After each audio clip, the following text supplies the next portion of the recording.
If it's too small, we have to start all over again to make it the right size of your foot. And they put their shoes inside and then put it on the conveyor belt. And then someone picks out which box they want and then they take it.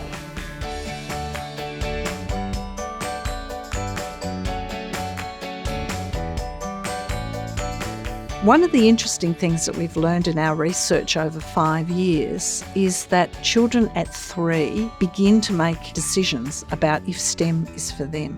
There's always been a shortage of STEM professionals in Australia, especially girls. We think that the Conceptual PlayWorld model as a co-teaching process between industry and educators is the way forward to make a difference in the pipeline of the underrepresentation of girls in STEM. It could start with a collaboration like this, where industry comes together with academia. I would call it co-creation of different values that we can enhance people's curriculum. Why were we using fabric? Because that's the thing what doesn't hurt animals. Such a model gives the girls an opportunity to actually shine. They get to be leaders, they get to be organizers. Just giving that opportunity in different variations is very important. So that's why it's so important for us as educators to create environments that support and show women in STEM. So that's me in Elf world.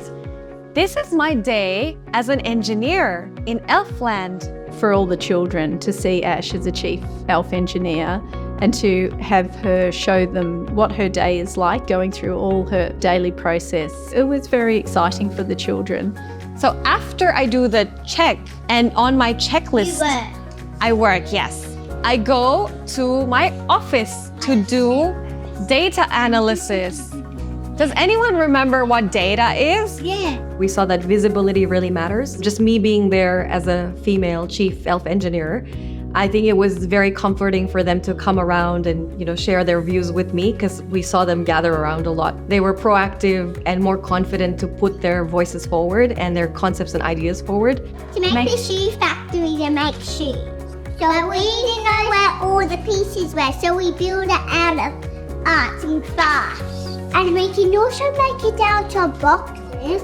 When educators and industry partners create dramatic and exciting programs in STEM where social problems arise that need engineering principles or STEM concepts to help solve the problem, to help the characters, then the girls are right there and they want to be a part of it. They don't want to miss out, and they are building confidence and competence in STEM. They can see that STEM is something that they may consider later on because it's not out of reach for them and nobody's told them that they can't do it.